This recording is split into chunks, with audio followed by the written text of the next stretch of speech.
نحمده ونصلي على رسوله الكريم اما بعد فاعوذ بالله من الشيطان الرجيم بسم الله الرحمن الرحيم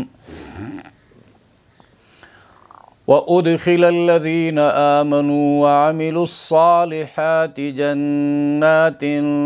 تجري من تحتها الأنهار خالدين فيها بإذن ربهم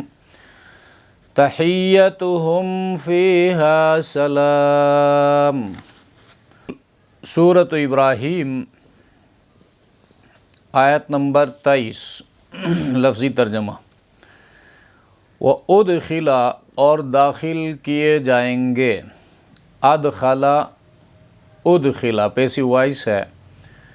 الذین آمنوا ان لوگوں کو جو ایمان لائے، وَعَمِلُوا اور کیے انہوں نے الصالحات نیک کام، جنات باغوں میں، ایسے باغوں میں تجری کہ جاری ہوں گی، من تحتہا ان کے نیچے، الانہار یہ نہر کی جمع ہے، نہریں، خالدین ہمیشہ رہنے والے ہیں وہ اس میں، فیہا یعنی ان باغات میں، بِإِذْنِ اذن اجازت کو کہتے ہیں، بِإِذْنِ اجازت سے، ربہم اپنے پروردگار کی، تحیتہم تحیہ ملاقات دعا کی، ملاقات کی دعا، تحیہ اس کو کہا جاتا ہے، ان کی ملاقات کی دعا، فیہا اس جنت میں سلام سلامتی ہے۔ اس گزشتہ درس میں بیان ہوا تھا کہ وہ وقال الشیطان لما قضی الامر یعنی کفار کا مقتدائے اعظم، اس کی تقریر کا بیان ہوا تھا، اور قیامت کے دن وہ اپنے پیروکاروں کو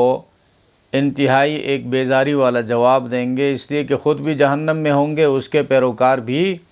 جہنم میں ہوں گے۔ وہ ان سے یہ کہیں گے کہ میرا تمہارے ساتھ کوئی تعلق نہیں، میں نے تمہارے اوپر کوئی جبر نہیں کیا ہے، میں نے تو صرف ایک وسوسہ ڈالا اور تم نے اس کو عملی جامہ پہنایا اور اپنے ارادے سے، اپنی عقل سے میرے پیچھے چلنا شروع کر دیا۔ اب اپنے آپ کو ملامت کرو، مجھے ملامت مت کرو، میں اپنی مدد بھی نہیں کر سکتا، تمہاری مدد بھی نہیں کر سکتا۔ اب قرآن کا اصول یہ ہے، جب اس قسم کی بات کہیں آ جاتی ہے، بیان ہوتا ہے، تو اس کے مقابلے میں جو اس کی ضد ہے اس کو بھی بیان کرتا ہے۔ یعنی جہنمی اور جہنم کی سزاؤں کا بیان جب ہوا تو اہل ایمان اور جنت کی نعمتوں کا بھی بیان قرآن کرتا ہے، تاکہ ترغیب ہو جائے ترہیب کے بعد۔ جہنمیوں کا حال یا شیطان کی تقریر سنایا اس لیے کہ مسلمان کتاب رحمت سے، قرآن کریم سے اس کا حال پڑھ کر، سن کر ڈر جائے، اپنے انجام کی فکر کرے، اور جو اہل ایمان کو اللہ نعمتیں عطا فرمائیں گے، جو اعزازات سے نوازیں گے، ان جیسے اعمال کرنے کے لیے، قربانی کے لیے تیار ہو جائے، اپنی صلاحیتیں اللہ کی رضا کے اوپر لگائے۔ تو جو لوگ یہاں پر اپنی نظریات کو انہوں نے درست کیا، نظریہ ایمان ہے، مومن کا نظریہ ایمان ہے، اور تمام ایمانیات، ایمان کے بعد جہاں آ جائے تو تمام ایمانیات مراد ہوتی ہیں، توحید ہے، رسالت ہے، عقیدہ آخرت ہے، اور جو کچھ پھر اس کے نیچے داخل ہیں، ملائکہ پر ایمان ہے، اور اللہ کا پلان ہے، تقدیر جسے کہا جاتا ہے، تقدیر پر ایمان ہے، یہ ساری چیزیں پھر ایمانیات میں داخل ہیں۔ تو جو لوگ اس طرح ایمان لا کر اور آخر دم تک اس ایمان پر قائم بھی رہے، اور ظاہر بات ہے دنیاوی سفر میں، زندگی کے سفر میں جو بندہ ایمان پر قائم رہتا ہے، اسے صبر کے ساتھ رہنا ہوتا ہے، اور شکر کا مزاج اختیار کرنا ہوتا ہے اور تکبر سے اپنے آپ کو بچانا ہوتا ہے، بے صبری سے اپنے آپ کو محفوظ رکھنا ہوتا ہے، تو مشکل کام ہے۔ اور اعمال کے بعد، ایمان کے بعد یعنی عقائد کی درستگی، نظریے کو درست کرنے کے ساتھ ساتھ اعمال، عامل الصالحات، قرآن نے جو لفظ استعمال کیا ہے، نیک اعمال، عمل نیک، اللہ کا حکم، رسول اللہ کا طریقہ اور کرنے والے کا اخلاص۔ اللہ کو مانتا ہے تو اللہ کے حکم کو اپنایا، اللہ کو ماننے کا یہ مطالبہ ہے کہ اللہ کا حکم یہ ہے، اس پر عمل کرنا ہے، اور رسول اللہ پر ایمان کا تقاضا یہ ہے کہ پیغمبر کے طریقوں کو معلوم کر کے ان پر چلا جائے، اور جب ان دونوں پر چلتا ہے تو اس عمل کو، چونکہ آخرت کی کامیابی کی نیت سے بندہ کرتا ہے، تو آخرت میں کامیابی اس وقت حاصل ہو سکتی ہے جب اخلاص ہو، عمل کے اندر وزن پیدا ہو، اور اس عمل کی پھر حفاظت بھی ہو جائے، مرتے دم تک اس عمل کو خراب نہ کرے، اللہ ہی کی رضا کے لیے کرے، تو اب یہ بندہ کامیاب ہوتا ہے، اس کے اس عمل کو عمل صالح کہا جاتا ہے۔ اور یہ عمل صالح اس بندے کی درجات کی بلندی میں کام آتا ہے، اس کی مغفرت کا کام دیتا ہے، اللہ کی رحمت کو متوجہ کرتی ہے۔ تو ایسے لوگوں کا جو انعام ہے وہ اللہ کی رضا کے جو مقامات ہیں جن کو جنت کہا جاتا ہے، اور ان جنت کے نعمتوں کا بیان اس آیت میں ہے۔ وہ نعمتیں یعنی سدا بہار باغات، وہ اس لیے کہ ان باغات کے نیچے نہریں بہتی ہوں گی، اور نہروں سے مراد ایک تو پانی کی نہر ہے اور دوسری شراب کی نہریں ہیں، سورہ محمد میں ان نہروں کا ذکر آیا ہے، اور شہد کی نہریں ہیں، دودھ کی نہریں ہیں، یہ ساری نعمتیں ہوں گی۔ اور ان نعمتوں کا ملنا پھر بندہ متفکر ہوتا ہے کہ بھئی کہیں میری عمر پوری نہ ہو جائے اس جنت کے اندر، یا کوئی جو ہے اوپر سے حملہ آور آ جائے، بزور جو ہے مجھے نکال نہ دے، یا موت نہ آ جائے، تو اس کا بھی اللہ نے فرمایا نہیں، یہ لوگ جنت میں ہمیشہ ہوں گے اور اللہ کے حکم سے ہوں گے۔ اسے کہ جنت میں داخلہ جو ہے کسی کو اس کے عمل کی بنیاد پر نہیں بلکہ اللہ کے فضل سے ہوگا۔ اور ہاں یہ بات ہے، دنیا میں اللہ کے فضل کو اپنی طرف متوجہ کرنے کے لیے اللہ کے احکام پر عمل ضروری ہے، تو عمل سے اللہ کا فضل متوجہ ہوتا ہے۔ اللہ کا فضل جو ہے وہ گمراہ پر نہیں ہوتا، وہ کافر پر نہیں ہوتا، اللہ کا فضل فرمانبردار پر ہوتا ہے۔ تو جنت کے اندر نعمتیں، یہ اعمال دنیا میں جو کیے تھے، تو علماء فرماتے ہیں جنت کا داخلہ اللہ کے فضل سے ہوگا، اور جنت کے اندر جانے کے بعد جنت کے درجات پھر انسان کے اعمال کے بقدر اس کو ملیں گے۔ اور پھر جنتی ماحول میں ان کا جب آمنا سامنا ہوگا،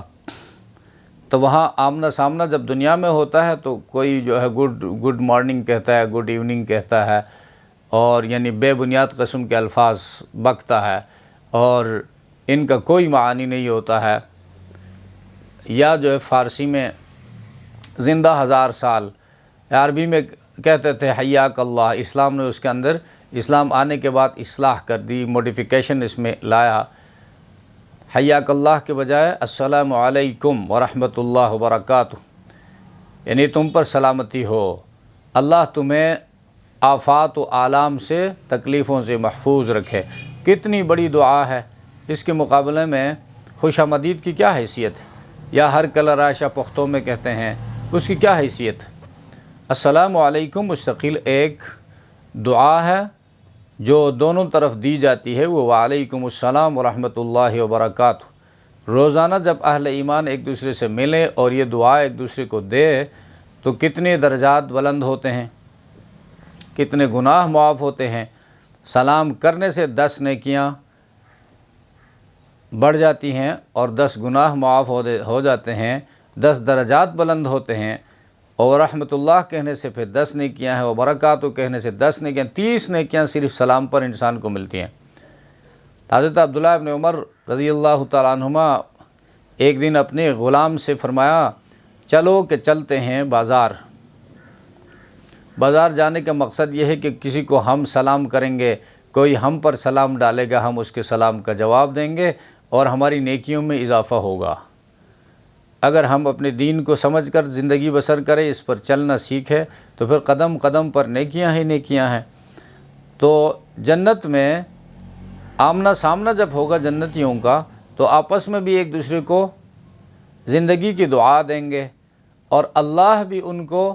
زندگی کی دعا دے گا، ملائکہ بھی ان کو، فرشتے، سلام علیکم طیبتم، داخل ہوتے وقت جنت میں طیبتم، مبارک ہو، تمہارے لیے خوشخبری ہو، فادخلوها خالدین، ہمیشہ رہنے والے بن کر اس جنت میں داخل ہو جاؤ۔ تو یہ مضمون اس آیت میں بیان ہوا ہے۔ وَأُدْخِلَ الَّذِينَ آمَنُوا، اور داخل کیے جائیں گے ان لوگوں کو جو ایمان لائے، وَعَمِلُوا الصَّالِحَاتِ، اور کیے نیک اعمال۔ تو یہ آیت قابل غور ہے، خصوصاً دور حاضر کے مسلمانوں کے لیے اس میں لمحہ فکریہ ہے۔ ہم لوگ کہتے ہیں اللہ کو مانتے ہیں، رسول اللہ پر ایمان ہے اور قیامت پر ایمان ہے، لیکن ان ایمانیات کا تقاضا کیا ہے، ان کا مطالبہ کیا ہے، اس سے بالکل غافل ہے۔ اللہ کو ماننے کے بعد اللہ کی نافرمانی کرتے ہیں، رسول اللہ کو ماننے کے بعد ان کے طریقوں سے روگردانی کرتے ہیں، آخرت کو صرف زبانی جمع خرچ کی حد تک مانتے ہیں، لیکن اس کے لیے تیاری کی کوئی وہ نہیں ہے، عمل نہیں ہے۔ تو قرآن کہتا ہے وہ لوگ داخل کیے جائیں گے جو ایمان لائے اور اعمال صالحہ کیے۔ تو جو اعمال صالحہ سے خالی گئے ہیں وہ کہاں جائیں گے؟ تو ظاہر بات ہے ان کا ٹھکانہ جہنم ہے۔ اگر عقیدہ درست ہے تو اپنی سزا بھگتنے کے بعد، بے عملی اور بدعملی کی سزا بھگتنے کے بعد، پھر کسی وقت جو ہے اللہ ان کو جہنم سے نکال دے گا، پھر جنت بھیج دے گا۔ لیکن نجات اولی کے لیے ایمان اور اعمال صالحہ، جن لوگوں کے اندر یہ چیزیں ہوں گی تو یہ داخل کیے جائیں گے جناتن، باغات میں۔ یہ جنتن کی جمع ہے، باغات، اور گھنے باغات کو جنات کہا جاتا ہے، یعنی اتنی گھنی ہو اور کہ نیچے زمین نظر نہ آئے۔ تجری رواں ہوں گی، من تحتہا، ان باغات کے نیچے، الانہار، نہریں، خالدین فیہا، یہ جنتی اس میں رہیں گے ہمیشہ ہمیشہ، بِإِذْنِ رَبِّهِمْ، اپنے پروردگار کے حکم سے، تحیتہم، وہاں ان کا آمنا سامنا، دعا ہوگی ان کی ملاقات کی۔ جب بھی ایک دوسرے سے ملیں گے تو کون سی دعا؟ سلام،